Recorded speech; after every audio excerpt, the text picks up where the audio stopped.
இப்ப பாருங்க, இந்த மக்கள் அதிமுகவுக்கு ஒரு சான்ஸ் குடுத்தா வச்சுக்கோங்க. அதிமுக, பாஜக இந்த கூட்டணிக்கு சான்ஸ் குடுத்தாங்கன்னா, கட்டாயமாக பல்வேறு திட்டம். அதுதான் பிரதமர் திருப்பி திருப்பி சொல்றாரு. மோடி கேரண்டிங்கிறாரு. இப்ப பீகார்ல பாருங்க, அந்த மோடி கேரண்டிக்கு தானே கிடைச்சிச்சு. ஆனா இவங்க சொல்லிட்டே போறாங்க, பிஜேபி 0, மோடி 0. இங்கெல்லாம் யாரும் கேட்டுக்க மாட்டாங்க, கண்டுக்க மாட்டாங்க. அது அவ்வளவு உண்மை இல்லைங்க. இந்த தேர்தல் திமுகல பெரிய கேள்வி என்ன இருக்குது? ஒண்ணும் இல்ல. ஸ்டாலின் பிறகு உதயநிதி முதலமைச்சர் ஆனோம். இதை தவிர்த்து வேற ஏதாவது திமுக ஏதாவது பிளான் இருக்குதா? ஒண்ணுமே இல்லையே பிளான். மோடி மீண்டும் மீண்டும் வரப்போறாரு, ஊழலை பத்தி பேச போறாரு, கிரைமை பத்தி பேச போறாரு. ட்ரக் நேட்டிங் மாஃபியா சொன்னார் அவரு. Drug mafia, sand mining mafia. பிரதமர் கிட்ட ரொம்ப தகவல் இருக்கு. எந்த மாஃபியா தொடர்பு எந்த தலைவர்களுடன் இருக்குது, நல்லா இருக்குது. பிரதமர் பேசுறதுக்கு முன்னாடி பார்த்தீங்கன்னா நிறைய டேட்டாலாம் போயிருக்குது. உளவுத்துறை, இடி, அப்புறம் ரெவென்யூ இன்டெலிஜென்ஸு, நார்காட்டிக்ஸ் கண்ட்ரோல், எல்லா விஷயம் இருக்குது. தொடர்ந்து சொல்லிட்டே இருந்தீங்க, பணம் வரல, பணம் வரல, பணம் கொடுக்கல. ஆனால் ஊழலில் குறைவே இல்லை. ஊழலில் ஒரு ஊழல் மேலே இன்னொரு ஊழல், ஒரு ஊழலுக்குள்ளே அடங்கி இருக்கு இன்னொரு ஊழல். இந்த மாதிரியே மக்கள் பார்த்துட்டு இருக்காங்க. 6 மாத காலமாகவே திமுக தலைமை சரி, அவங்க மற்ற தலைவர்களும் நினைப்பது என்னன்னா, இந்த தேசிய கூட்டணி ஒன்றுமே இல்லை, இது ஒன்றும் அதிமுக கூட்டணி சரியில்லை, எடப்பாடியாருக்கும் ஒன்றும் சரியா இல்லை, அவங்களுக்குள்ளே இது இருக்குது. இந்த பாஜக என்ன செய்ய போகிறது? அவங்க எத்தனை பேர் இருக்காங்க, அவங்களுக்கு என்ன ஒன்றும் பெரிய செட்டப் இல்லை, ஒன்றும் கெட்டப் இல்லை. அதாவது இதை ஒன்றும் சீரியஸாகவே எடுத்துக்கல. இதை புரிஞ்சு கொண்டு மத்திய பாஜக தலைமையும் சரி, தமிழ்நாட்டில் இருக்கிற தலைவர்களும் சரி, நயினார் நாகேந்திரன் தலைமையில் நீங்கள் பார்த்தீங்கன்னா பயங்கர முயற்சி நடந்துச்சு. நாங்கள் ஆட்சியில் வரணும் அந்த மாதிரிலாம் இப்போ ஒன்றும் கனவு நம்ம காணலை. நம்ம நினைப்பது என்னன்னா, தமிழ்நாட்டில் ஒரு நல்ல அரசு வரணும். இந்த திமுக அரசு 3ஆம் முறை திருப்பி அவங்களுக்கு 2ஆம் முறை சான்ஸ் கிடச்சிச்சுன்னா அது சரி வராது. அது மக்களோட இதை பிரதிபலிக்காது. மக்கள் விரும்புவது என்ன? ஒரு மாற்றம். இதை நீங்கள் பர்சனலாக எடுத்துக்காக, இது உங்கள் பர்சனல் இதை பற்றி இல்லை. இந்த தற்சமயம் ஒரு டாக்டிக்கலாக கொஞ்சம் அப்படி நம்ம இதை பண்ணி நைனாரை இதை பண்ணி நம்மளோட பர்பஸ் என்ன, டிஎம்கே தோல்வி அடையும். இதற்காக பின்னாடி ரொம்ப வேலை நடந்துச்சு சிவா சார். அதில் பல சங்கடங்கள். இவங்க ஒத்துண்டா அவங்க ஒத்துக்க மாட்டாங்க, அவங்க ஒத்துண்டா இவங்க, இந்த மாதிரியே போயிட்டு இருக்கு. ஆனால் கடைசியாக பார்த்தீங்கன்னா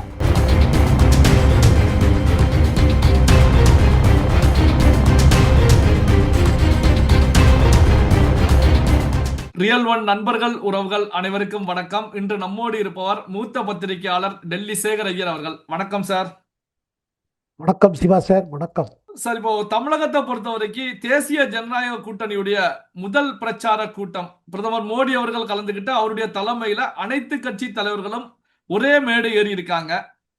இது திமுகவுக்கு எதிராக தேசிய ஜனநாயக கூட்டணியும் ஒரு வலிமையான கூட்டணி அப்படிங்கிறத நிரூபிக்கக்கூடிய வகையில பார்க்கப்பட்ட நிலையில தான் இந்த பிரதமர் மோடி அவர்களுடைய முதல் பிரச்சார கூட்டம் தமிழகத்துல நீங்க எப்படி சார் பாக்குறீங்க? அதாவது சிவா சார், இந்த கூட்டத்துக்கு முன்பாக நடந்த சில சம்பவங்கள் எல்லாம் பார்த்தீங்கன்னா இதோட முக்கியத்துவம் புரியும். என்ன, ஒரு 6 மாத காலமாகவே திமுக தலைமை சரி, அவங்க மற்ற தலைவர்களும் நினைப்பது என்னன்னா, இந்த தேசிய கூட்டணி ஒன்றுமே இல்லை, இது ஒன்றும் அதிமுகக்குள்ளேயும் சரியில்லை, எடப்பாடியாருக்கும் ஒன்றும் சரியா இல்லை, அவங்களுக்குள்ளேயே இது இருக்குது. இந்த பாஜக என்ன செய்ய போகிறது? அவங்க எத்தனை பேர் இருக்காங்க, அவங்களுக்கு என்ன ஒன்றும் பெரிய செட்டப் இல்லை, ஒன்றும் கெட்டப் இல்லை. அதாவது இதை ஒன்றும் சீரியஸாகவே எடுத்துக்கல. அவங்க எல்லாமே கணக்கு போட்டிருந்தது என்னன்னா, நமக்கு பிரச்சனை தரப்போகிறது விஜய் தான், தமிழ் வெற்றி கட்சி தான் பெருசாக நமக்கு பிரச்சனையாக இருக்க போகிறது. ஏன்னா அவங்க முதல்ல எதிர்பார்த்தது விஜயோட இது பிரச்சாரத்தினால பாதிக்கப்படும் அதிமுக, நமக்கு ஒன்றும் ஆகாது, எதிர்கட்சிகள் ஓட்டு பிளந்து போயிடும் அப்படின்னு நினச்சாங்க. அதுக்கு பிறகு நம்ம பார்த்தோம், விஜயோட கேம்பெயின் ஆரம்பிச்சிச்சு, நல்லா போச்சு. அப்புறம் கரூரில் ஒரு பயங்கர சம்பவம் நடந்துச்சு. அதுக்கு பிறகு பார்த்தீங்கன்னா விஜய் கொஞ்சம் டவுன் ஆகிட்டார். அப்புறம் ஜனநாயகன் திரைப்படம் ரிலீஸை வச்சுட்டு கொஞ்சம் பிரச்சனை. அதுக்கு அதை ஒட்டி பார்த்தீங்கன்னா இப்போ மோரார்லெஸ் விஜய் சைலண்ட் ஆகிட்டாருன்னு எல்லாரும் பேசுகிறாங்க. ஏன் சைலண்ட் ஆகிட்டார்? அப்போ அந்த மாதிரி இருக்கிற ஒரு சூழ்நிலையில் பாஜக தரப்பிலிருந்து பம்பரம் மாதிரி ஒரு வேலை நடந்துட்டு இருந்தது. என்னன்னா, இந்த பிரிந்து போன தலைவர்களை எப்படியாவது ஒரே இதில் கொண்டு வரணும், ஒரு மேடையில் ஏற்றணும். அதாவது அதிமுக மக்கள் நினைப்பது போல இல்லை, சில எதிர்கட்சிகள் நினைப்பது போல அவ்வளவு பலவீனமா இல்ல. அது அது உள்ளுக்குள்ள இன்னும் அந்த மக்களுக்கு இடையே ஒரு இது இருக்குது, ஈர்ப்பு சக்தி இருக்குது. கேடருக்குள்ள ஒரு ஸ்ட்ரென்த் இருக்குது. ஆனா அவ தேடிக்கிட்டு இருக்கிறது என்னன்னா ஒற்றுமை. எந்த ஒற்றுமை தலைவர்கள் ஒண்ணாயிட்டாங்கன்னா நல்லா ஆயிடும். இத புரிஞ்சுக்கொண்டு மத்திய பாஜக தலைமையும் சரி, தமிழ்நாட்டுல இருக்கிற தலைவர்களும் சரி, நயினார் நாகேந்திரன் தலைமையில நீங்க பார்த்தீங்கன்னா, பயங்கர முயற்சி நடந்துச்சு. அதுல இங்கே தலைவர்கள் டெல்லியில போய் அமித்ஷாவை சந்திக்கிறது, பிறகு அமித்ஷா பிரதமருக்கு பிரீஃப் பண்றது என்னன்னா, முதல் கட்டமாக இந்த கூட்டணி போன ஏப்ரல் மாதத்துல துவங்கியும் இதுக்கு ஒன்றும் சூடு பிடிக்கலன்னு நினைக்கிறாங்க. இதை நம்ம மாற்றணும். அதை மாத்துறதுக்கு என்னன்னா, எந்தெந்த கட்சிகள் இந்த கூட்டணியில் வர முடியுமோ அதுக்கு இது பண்ணணும், ஏற்பாடு செய்யணும். அதுல பார்த்தீங்கன்னா குறிப்பிட்ட இதில் அமித்ஷாவோட ரோல் ரொம்ப பெருசு. இதில் அமித்ஷா தான் உங்களுக்கு பார்த்தீங்கன்னா எல்லா தலைவர்களுக்கும், அது அன்புமணியா இருக்கட்டும், டிடிவி தினகரனா இருக்கட்டும், அண்ட் எடப்பாடியாருக்கும் அவர் சொன்னது அதுதான். இங்க பாருங்க, இந்த தேர்தல் உங்களுக்கு முக்கியத்துவம் வாய்ந்துச்சு. பாஜக பின்னாடி இருக்கு. எங்களுக்கு என்னன்னா, எங்களுக்கு தேசிய அளவில் திமுக அரசு திரும்பி வரலைன்னா அது எங்க வெற்றி. நாங்க ஆட்சியில வரணும் அந்த மாதிரிலாம் இப்போ ஒன்றும் கனவு நம்ம காணல.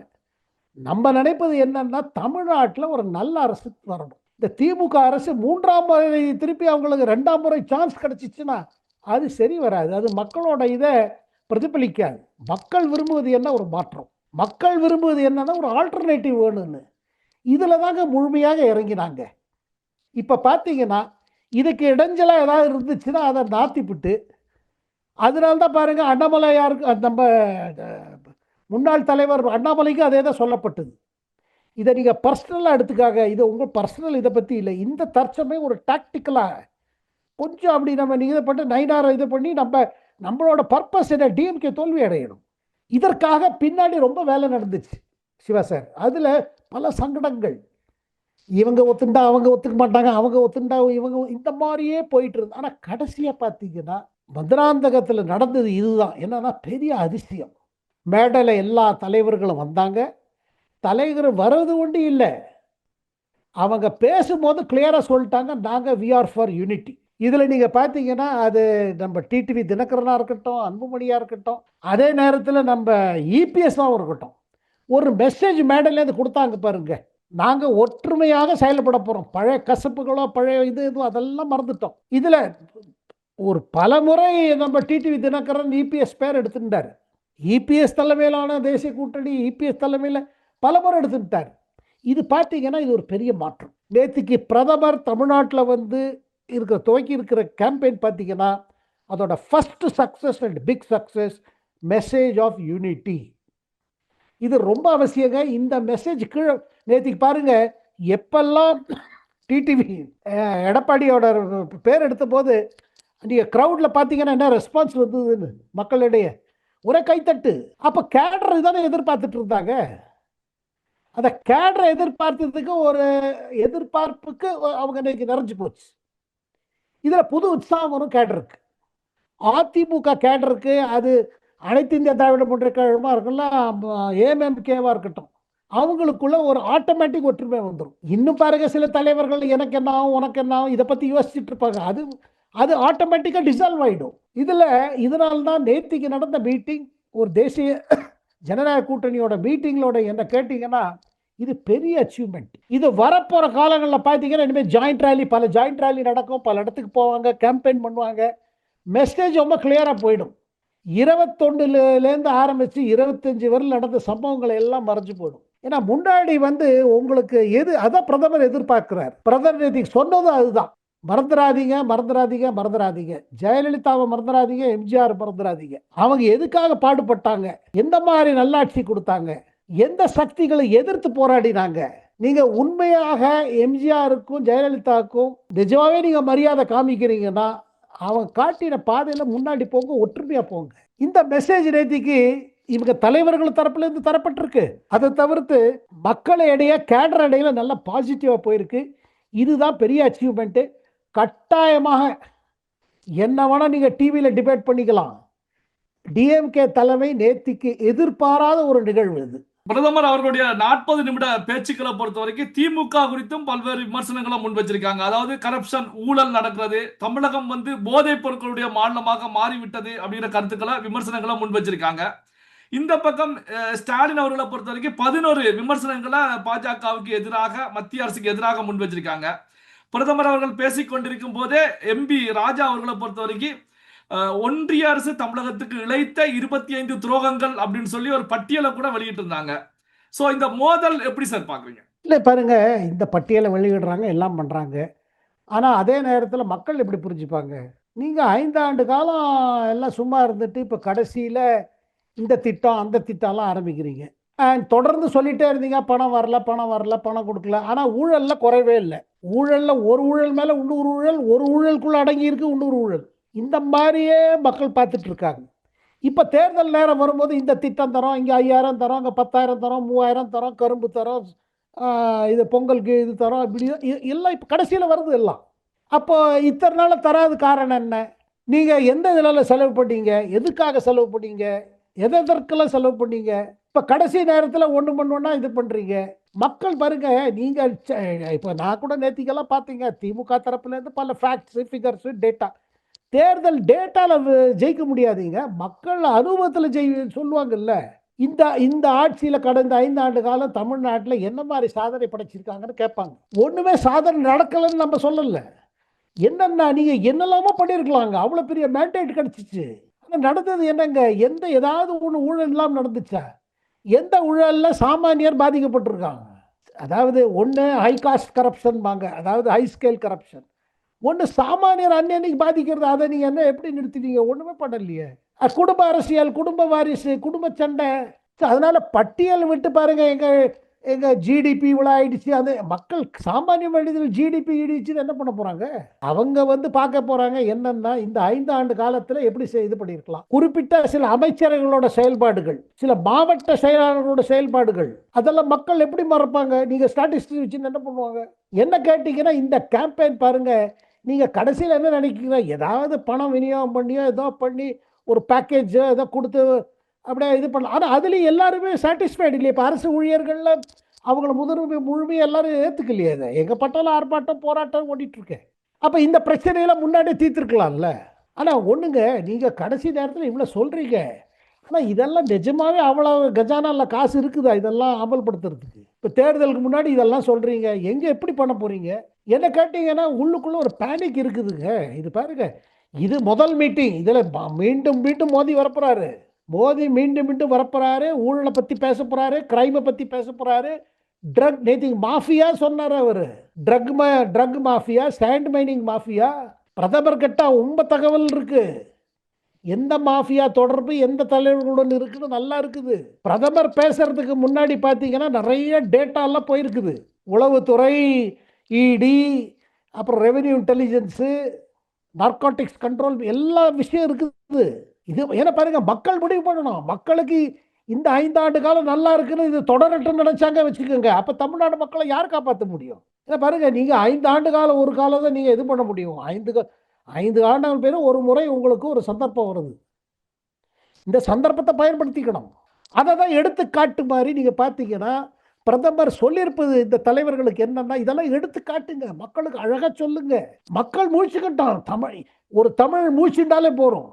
தமிழ்நாடு மூழ்ச்சின்றனால இதெல்லாம் இந்த மாதிரிலாம் இருக்குது. இது தொடரணுமா? இது தேவையா? இப்படியே போகுமா? என்னங்க இப்போ திமுகவில் பெரிய கேள்வி என்ன இருக்குது? ஒன்றும் இல்லை, ஸ்டாலின் பிறகு உதயநிதி முதலமைச்சர் ஆனோம். இதை தவிர்த்து வேற ஏதாவது திமுகவுக்கு ஏதாவது பிளான் இருக்குதா? ஒன்றுமே இல்லையே பிளான். இங்கே பாருங்க, எதிர்கட்சி எந்த கட்சியாக இருந்தாலுங்க வந்தவங்கள மத்திய அரசோட நல்லா கோஆப்ரேட் பண்ணி தமிழ்நாட்டுக்கு பல சலுகைகளை வாங்கி கொடுத்து எந்த வளர்ச்சி திட்டாலும் எதிர்க்கிறது. அப்புறம் நீங்களே சொல்வது ஓசூருக்கு பர்மிஷன் கொடுக்கல. அதுக்கு என்னங்க, ஓசூர்லாம் 2033 பிறகு வரல ஒரு அக்ரிமெண்ட் இருக்கு. அதுக்கு பிறகு நடக்க வேண்டிய விஷயங்கள் இப்போ உடனடியாக செய்யக்கூடிய விஷயம் நீங்கள் செஞ்சுட்டு இருக்கலாம்ல. அப்படி இருந்தும் பல காரியங்கள் நடந்திருக்கு. அதுதான் பிரதமர் நேற்றுக்கு சொன்னார்.